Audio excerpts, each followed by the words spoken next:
വരാൻ പോകുന്ന നിയമസഭാ തിരഞ്ഞെടുപ്പിൽ BJPയുടെ ആദ്യ സീറ്റ് നേമത്ത് തന്നെ ആയിരിക്കണം. കാരണം 2016 BJPക്ക് കൈനീട്ടം ലഭിച്ചതാണ്.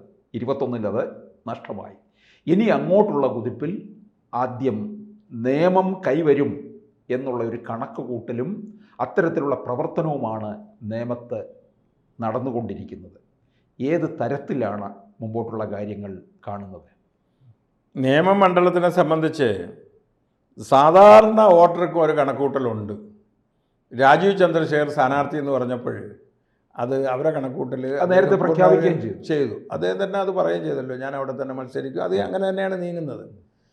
സാധാ വോട്ടർ പോലും നല്ലൊരു കാൻഡിഡേറ്റ് കിട്ടി എന്നുള്ളൊരു തോന്നലിൽ എത്തിയിട്ടുമുണ്ട്. അവിടെ ഈ സാധാരണ ആളുകളുടെ ഇടയിലൊക്കെ ഒന്നൊരു സർവേ നടത്തി നോക്കണം. എല്ലാവരും രാജീവ് ചന്ദ്രശേഖരൻ്റെ പേര് പറയും, നല്ല കാൻഡിഡേറ്റ് എന്നും പറയും. 2 വാക്ക് പറയുന്നുണ്ട്. ആ നല്ല കാൻഡിഡേറ്റ് എന്ന് പറയുന്നത് സാധാരണക്കാരൻ പറയുന്നത് വോട്ടായി മാറും. അല്ലെങ്കിലും അവിടെ 10-20,000 വോട്ട് അധികമല്ലേ. അതിനുശേഷം ഇതിപ്പോൾ പ്രധാനമന്ത്രി തന്നെ 23-ാം തീയതി പറഞ്ഞു 6 ട്രെയിൻ എന്തോ പുതിയതായിട്ട് ഇറങ്ങും, അമൃത ഭാരത്. എന്തെല്ലാം കാര്യങ്ങൾ നേമത്ത് ഞങ്ങൾക്ക് തന്നെ ഏതോ ഒരു വിഷയമുണ്ട്. ഞങ്ങൾ ഏകദേശം ഒരു 30% വോട്ട് ഞങ്ങൾ VST വിഭാഗം ആളുകളൊക്കെയാണ്. അദ്ദേഹം വൈകുണ്ഠസ്വാമി 112 ദിവസം ജയിൽ വാസം അനുഷ്ഠിച്ചത് ഈ നിയമമണ്ഡലത്തിൽ ആറ്റുകാൽ വാർഡിലാണ്. ഇവിടെ തിരുവനന്തപുരം കോർപ്പറേഷൻ വന്ന ഉടൻ തന്നെ ആദ്യ കൗൺസിലിങ്ങിൽ തന്നെ അതിനെ വൈകുണ്ഠസ്വാമി സ്മൃതി മന്ദിരം എന്ന് പേരിടുകയാണ്. ഇത്രയും കാലം നടന്നില്ലല്ലോ. അപ്പം സാധാരണക്കാരുടെ നീതിക്ക് വേണ്ടി ഞങ്ങളൊക്കെ ഇതിന് 20 വർഷം സമരം ചെയ്ത്. ഇപ്പോൾ ആദ്യത്തെ കൗൺസിലിൽ ആദ്യത്തെ 9 ഞാനാണ് കൊടുത്തിരിക്കുന്നത്. അപ്പോൾ അതും ആറ്റുകാൽ വാർഡ്. ആ നിയമത്തിൻ്റെ വികസനം ഇപ്പോൾ കോർപ്പറേഷൻ വികസനം 23-ാം തീയതി ഒരു ബ്ലൂ പ്രിൻ്റ് പ്രധാനമന്ത്രി പറയുമെന്ന് പറഞ്ഞതുപോലെ അനുഭവത്തിൻ്റെ അടിസ്ഥാനത്തിൽ പല കോർപ്പറേഷൻ്റെ കാര്യങ്ങളും കൂട്ടിയിണക്കി ഇവിടുത്തെ ജനങ്ങൾ വോട്ടിട്ടവരാവട്ടെ ഇടാത്തവരാവട്ടെ ഒരു വലിയ വ്യത്യാസം അന്നിവിടെ കാണാൻ കഴിയും. അതോടുകൂടി അത് നടപ്പാക്കണമെന്ന് ഇവിടെ മേയർ VV രാജേഷ് ആണെങ്കിൽ VV രാജേഷ് മാത്രമല്ലല്ലോ, ജയിപ്പിച്ച ആളുകളും രാജീവ് ചന്ദ്രശേഖർ മുതൽ അമിത്ഷാ മുതലുള്ള ഒരു നീണ്ട ഇവിടെ ശ്രദ്ധിക്കുകയാണ് ഈ പരിപാടി. പ്രധാനമന്ത്രി തന്നെ ഇപ്പം ഏതോ ഒരു സ്റ്റേറ്റിൽ ഇപ്പോൾ ഈ സമയത്ത് തിരുവനന്തപുരം എടുത്തു, ബംഗാളിലും ആസാമിലും തിരുവനന്തപുരത്തെ പരാമർശിച്ചു. അത്രത്തോളം പ്രാധാന്യമുള്ളതാണ് തിരുവനന്തപുരം തലസ്ഥാനത്തെ വിജയം. ചെറുതായിട്ടൊന്നും കാണാൻ. ആ വിജയം നിയമം മാത്രമല്ല, നമ്മുടെ ഈ വട്ടിയൂർക്കാവ് പ്രബുദ്ധരായിട്ടുള്ള വോട്ടറല്ലേ. ഇപ്പോൾ ഞങ്ങളെ ഉള്ളിലോട്ടൊക്കെ ആണെങ്കിൽ കാട്ടാക്കട അല്ലെങ്കിൽ പാറശാല ഉള്ളിലോട്ടൊക്കെ എന്ന് പറഞ്ഞാൽ കുറച്ച് ആളുകൾ ചിലപ്പോൾ ഒരു സ്റ്റഡിയിലെത്തൂല. ഇവിടെ അതല്ല, ഈ വിലയിരുത്തയില്ലേ, കൊള്ളാം കേന്ദ്രം വന്ന് കേന്ദ്രത്തിൽ ഇത്ര പേര് വന്നു, മന്ത്രിമാർ. ഈ 10-12 വർഷത്തിനകത്ത് ഒരു മന്ത്രിയെക്കുറിച്ചെങ്കിലും എതിരാളി പോലും ഒരു അഴിമതി പറഞ്ഞില്ലല്ലോ. പക്ഷെ നേരത്തെ ഭരിച്ചവരോ എല്ലാം കേസിലാണ്. അപ്പോൾ സ്വാഭാവികമായിട്ട് ജനങ്ങൾക്ക് നല്ല ഭരണം ആഗ്രഹമുണ്ട്. നല്ല ഭരണം ഇപ്പോൾ കാഴ്ചവെക്കണമെങ്കിൽ NDAക്ക് കഴിയൂ എന്നറിയാം. ഈ BJP അവിടെ നേമത്തിപ്പോൾ ഒരു അമിത പ്രതീക്ഷ തന്നെ വെച്ച് പുലർത്തുന്നുണ്ട്. അത് ഈ കഴിഞ്ഞ ലോക്സഭാ തെരഞ്ഞെടുപ്പിൻ്റെ കണക്കും അതുപോലെ തദ്ദേശ തെരഞ്ഞെടുപ്പിൽ തിരുവനന്തപുരം കോർപ്പറേഷനിലെ കൂടുതൽ വാർഡുകൾ അവിടെ നിന്ന് തന്നെ പിടിച്ചെടുക്കാനും BJPക്ക് കഴിഞ്ഞു എന്നുള്ളത് കൊണ്ടാണോ ഈ നിയമസഭാ മണ്ഡലത്തിൽ വിജയം ഉണ്ടാകുമെന്ന് ഉറപ്പിക്കുന്നത്? അമിത്ഷായൊക്കെ വന്നപ്പോഴും പ്രത്യേകം പറഞ്ഞത് ഒരു സ്ഥലത്തും അമിത ആവേശമൊന്നും വേണ്ട.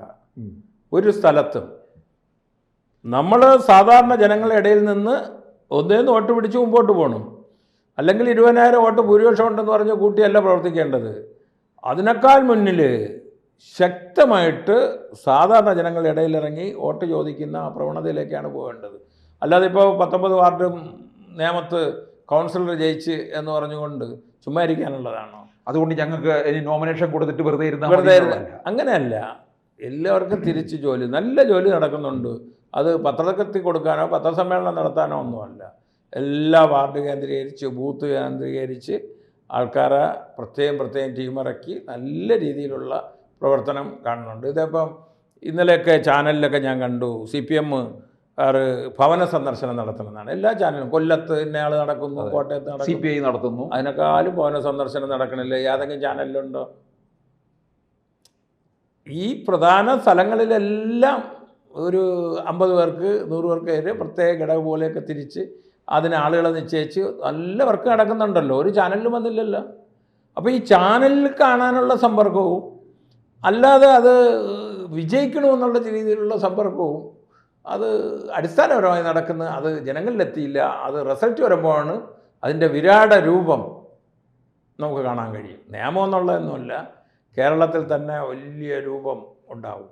അപ്പോൾ NDA മുന്നണിയുടെ പ്രവർത്തനം ഇത്തരത്തിലാണെന്നുണ്ടെങ്കിൽ ഈ CPM-ൻ്റെയും കോൺഗ്രസിൻ്റെയും നീക്കം നേമത്തെ ഏത് തരത്തിലാണ് മനസ്സിലാക്കാൻ കഴിഞ്ഞിട്ടുണ്ടാകുമല്ലോ? അല്ല, അവർ സ്ഥാനാർത്ഥി ആരെ നിർത്തും എന്ന് പറഞ്ഞാണ്. അപ്പോൾ അവസാനം ജനങ്ങളൊക്കെ കൂടി പറഞ്ഞ് ശശി തരൂർ നേമത്ത് നിന്നാണ്. ശശി തരൂർ നിന്നപ്പോഴാണ് ഇയാൾ 20,000 വോട്ടിൻ്റെ ലീഡ് ചെയ്തത്. 24 ലോക്സഭാ തെരഞ്ഞെടുപ്പിൽ ശശി തരൂരായിരുന്നല്ലോ എതിരാളി. അയാൾക്ക് അവിടെ കിട്ടിയ വോട്ടുണ്ടല്ലോ, അത് എളുപ്പമായി. അത് തരൂരിന് കൃത്യമായിട്ട് അറിയാമല്ലോ. തരൂരിന് അറിയാം. ഇത് ആൾക്ക് ഓർമ്മ പറഞ്ഞില്ല അവിടെ എത്ര വോട്ടാണ് പിടിച്ചത്. അപ്പോൾ സ്വാഭാവികമായിട്ട് പറഞ്ഞതിൻ്റെ അന്ന് തന്നെ ആളുകൾ പറയുമല്ലോ, ഇവർ തമ്മിലല്ലേ മത്സരിച്ചപ്പോൾ 20,000 വ്യത്യാസം കിടക്കുകയില്ലേ. തരൂരിൻ്റെ മനസ്സ് പാതി അങ്ങോട്ട് നിൽക്കുന്നുണ്ട്. രാജീവ് ചന്ദ്രശേഖർ വിജയിച്ചു വരണമെന്നും തരൂർ ആഗ്രഹിക്കുന്നുണ്ടാകും ഒരുപക്ഷെ. അദ്ദേഹം ഉള്ള അഭിപ്രായം ഉള്ളതുപോലെ പറയുന്നു. പക്ഷേ ജനങ്ങളുടെ ഇടയിൽ ഒരു രാജീവ് ചന്ദ്രശേഖർ എന്ന് പറഞ്ഞാൽ വേറൊരു കാഴ്ചപ്പാടാണ്. അദ്ദേഹം ഒരു വിഷനുണ്ട്. ഉണ്ട്. അദ്ദേഹം ഇന്നലെ ഇവിടെ ഉണ്ടായിരുന്നു. ഇന്നിതപ്പോൾ ഡൽഹിയിൽ തെരഞ്ഞെടുപ്പാണല്ലോ, അഖിലേന്ത്യാ പ്രസിഡന്റ്. അതിലേക്ക് പോയി.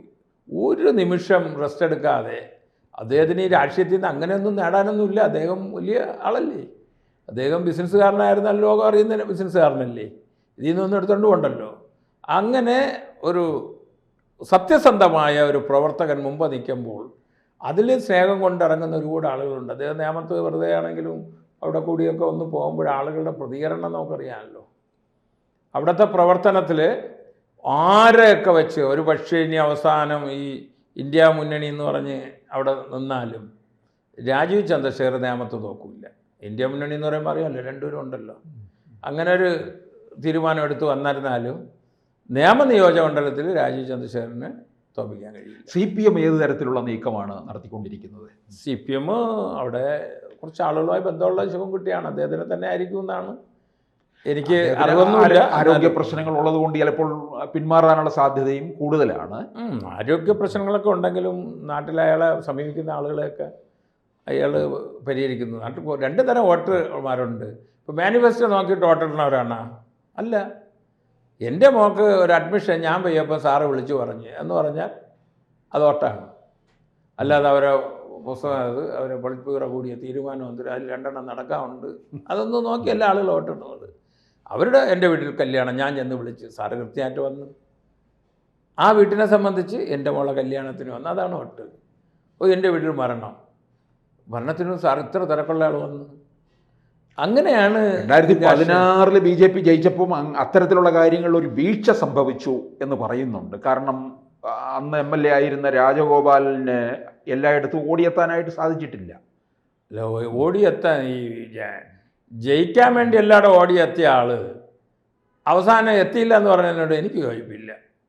അവിടെ അങ്ങനെ ഒരു വികസനം 5-6 വെയിറ്റിംഗ് ഷെഡല്ലാതെ ഒരു വികസനം അവിടെ ചെയ്യാൻ പറ്റിയില്ല. ഫലമോ അടുത്ത സ്ഥാനാർത്ഥി അവിടെ പ്രതീക്ഷയോടെ നിർത്തിയപ്പോൾ തോൽവി. അപ്പോൾ ജയിക്കാൻ വേണ്ടിയിട്ട് മുഴുവൻ വാർഡുകളിലും ഓടി നടക്കാൻ ആരോഗ്യ പ്രശ്നമില്ല, ജയിച്ചു കഴിഞ്ഞാൽ ആരോഗ്യ പ്രശ്നമാണെന്ന് പറയുന്നതിനോടൊന്നും എനിക്ക് യോജിപ്പില്ല.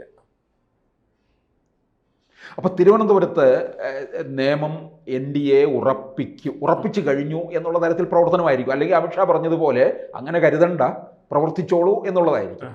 ഇതിനോട് ചേർന്ന് കിടക്കുന്ന ചില മണ്ഡലങ്ങളും NDAയുടെ പ്രധാനപ്പെട്ട ലിസ്റ്റിൽ തന്നെയാണല്ലോ നിൽക്കുന്നത്. ഇപ്പോൾ വാട്ടിയൂർക്കാവ്, കഴക്കൂട്ടം, കാട്ടാക്കട, തിരുവനന്തപുരം സെൻട്രൽ അത് കഴിയുമ്പോൾ വരുന്നത്.